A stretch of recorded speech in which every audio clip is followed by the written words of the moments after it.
How about you?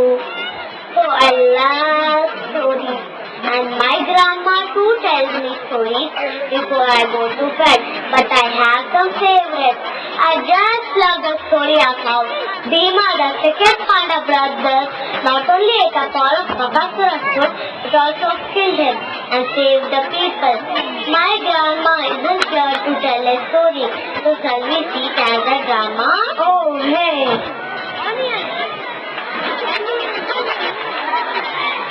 ಬಂಧುಗಳೇ ಮತ್ತು ಈ ಶಾಲೆಯ ಮುದ್ದು ಮಕ್ಕಳೇ,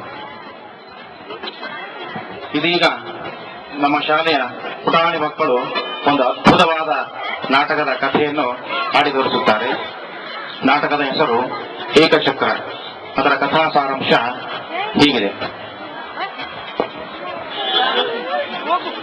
ಎಲ್ಲಿ ಅಧರ್ಮ ಅನ್ಯಾಯಗಳ ಆರ್ಭಟ ಹೆಚ್ಚಾಗುವುದು, ಅಲ್ಲಿ ಅಧರ್ಮ ಅನ್ಯಾಯಗಳ ನಾಶಕ್ಕಾಗಿ ಭಗವಂತನೇ ಸ್ವಯಂ ಅವತರಿಸುವನು, ಅಥವಾ ಸಜ್ಜನರಲ್ಲಿ ತಾನೇ ಪ್ರೇರಕನಾಗಿ ನಿಂದು ದುರ್ಜನರ ಸಂಹಾರ ಮಾಡಿಸುವನು.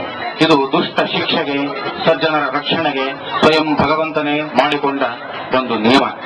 ಯದಾ ಯದಾ ಹಿ ಧರ್ಮಸ್ಯ ಗ್ಲಾನಿರ್ಭವತಿ ಭಾರತ ಅಭ್ಯುತ್ಥಾನಂ ಅಧರ್ಮಸ್ಯ ತದಾತ್ಮಾನಂ ಸೃಜಾಮ್ಯಹಂ ಪರಿತ್ರಾಣಾಯ ಸಾಧೂನಾಂ ವಿನಾಶಾಯ ಚ ದುಷ್ಕೃತಾಂ ಧರ್ಮ ಸಂಸ್ಥಾಪನಾರ್ಥಾಯ ಸಂಭವಾಮಿ ಯುಗೇ ಯುಗೇ ಎಂಬುದಾಗಿ. ಪ್ರಸ್ತುತ ನಾಟಕದ ಕಥೆ ಈ ನಿಯಮಕ್ಕೆ ಒಳಪಟ್ಟಿರುತ್ತದೆ. ದಾಯಾದಿ ದುರ್ಯೋಧನನು ಪಾಂಡವರನ್ನು ಸಾಯಿಸಲೆಂದು ಅವರನ್ನು ಅರಗಿನ ಮನೆಯಲ್ಲಿ ತಂಗುವಂತೆ ಮಾಡುತ್ತಾನೆ. ರಾತ್ರಿಯಲ್ಲಿ ಅರಗಿನ ಮನೆಗೆ ಬೆಂಕಿ ಹಚ್ಚಿ ಕುಂತಿಗೆ ಸಹಿತ ಪಂಚ ಪಾಂಡವರನ್ನು ಕೊಲ್ಲುವುದಾಗಿ ಸಂಚು ಹೂಡುತ್ತಾನೆ. ಇದರ ಮೂಲಕ ಸಂಚು ಹೊಡೆದ ಪಾಂಡವರು ರಾತ್ರೋರಾತ್ರಿ ಅರಗಿನ ಮನೆಯ ಗುಪ್ತ ಮಾರ್ಗದಿಂದ ಪಾರಾಗುವರು. ಅಲ್ಲಿ ಕಾಡುಮೇಡುಗಳನ್ನು ದಾಟಿ ಏಕಚಕ್ರವೆಂಬ ನಗರಕ್ಕೆ ಬಂದು ಅಲ್ಲಿ ಒಬ್ಬ ಬ್ರಾಹ್ಮಣನ ಮನೆಯ ಒಂದು ಭಾಗದಲ್ಲಿ ವಾಸ್ತವ್ಯ ಹೂಡುತ್ತಾರೆ. ಈ ಏಕಚಕ್ರ ನಗರದ ಕಥೆಗೆ ದುಃಖದಾಯಕ, ಆಶ್ಚರ್ಯದಾಯಕ. ಈ ನಗರದ ಹತ್ತಿರದ ಕಾಡಿನಲ್ಲಿ ಬೆಟ್ಟದ ಮೇಲೊಬ್ಬ ರಾಕ್ಷಸನು ಇರುವನು. ಹೆಸರು ಬಕ.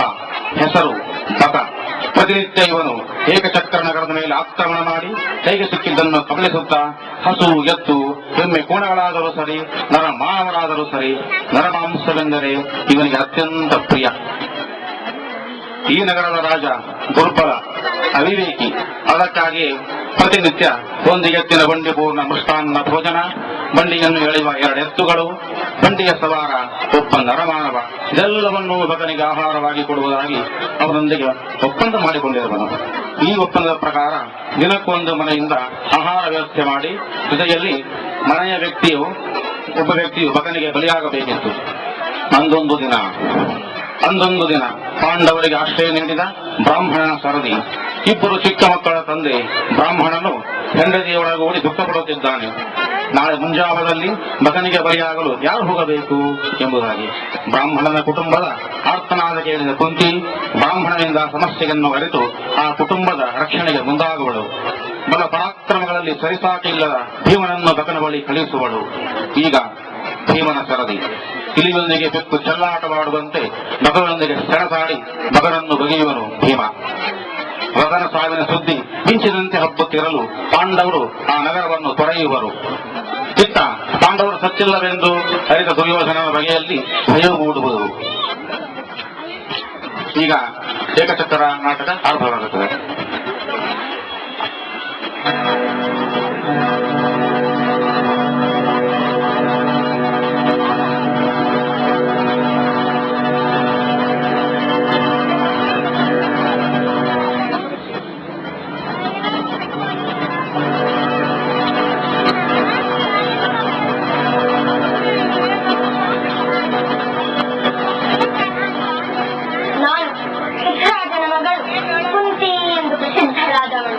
ಪಾಂಡುರಾಜನ ಧರ್ಮಪತ್ನಿ.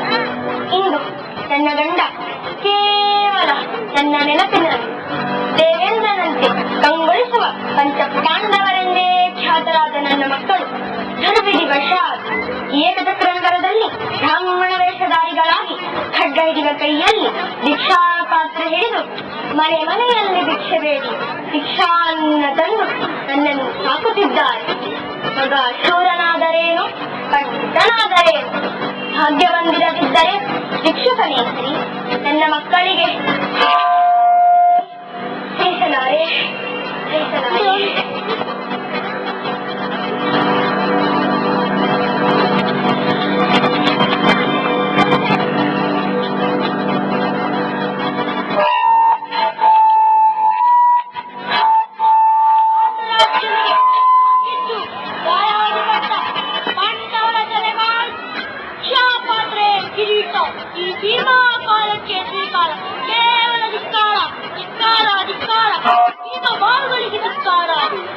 ಮಗನೇ ಭೀಮ, ಮುಖದಲ್ಲಿ ಬೇಸರ, ಕಣ್ಣಲ್ಲಿ ಕೋಪ, ಯಾರಾದರೂ ಆಡಬಾರದನ್ನು ಆಡಿದರೆ ಅಪಮಾನ, ಶಿಕ್ಷಾಪಾತ್ರ ತಂದ ಬಹುಮಾನ ಸಹಿಸಲಾರೆ, ಅಮ್ಮ ಸಹಿಸಲಾರೆ. ಸಹಿಸಬೇಕು ಮಗನೇ, ಸಹಿಸಬೇಕು. ಕ್ಷತ್ರಿಯರಿಗೆ ಕ್ಷಣೇ ಸಂಪತ್ತು, ಶಿಕ್ಷಕರಿಗೆ ಯಾವ ಸಂಪತ್ತು? ಕ್ಷಣೇ ಸಂಪತ್ತಲ್ಲವೇ? ಆಗಿದೆ.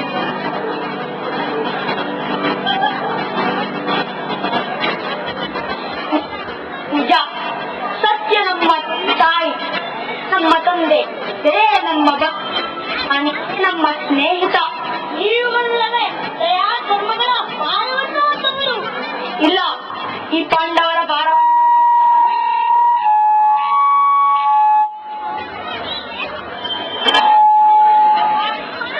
ನಮ್ಮ ಪ್ರತೀಕಾರ ಬೆಂಕಿಯಿಂದ ಆ ಕೌರವರನ್ನು ಯಾರೂ ಕಾಪಾಡಲಾರರು.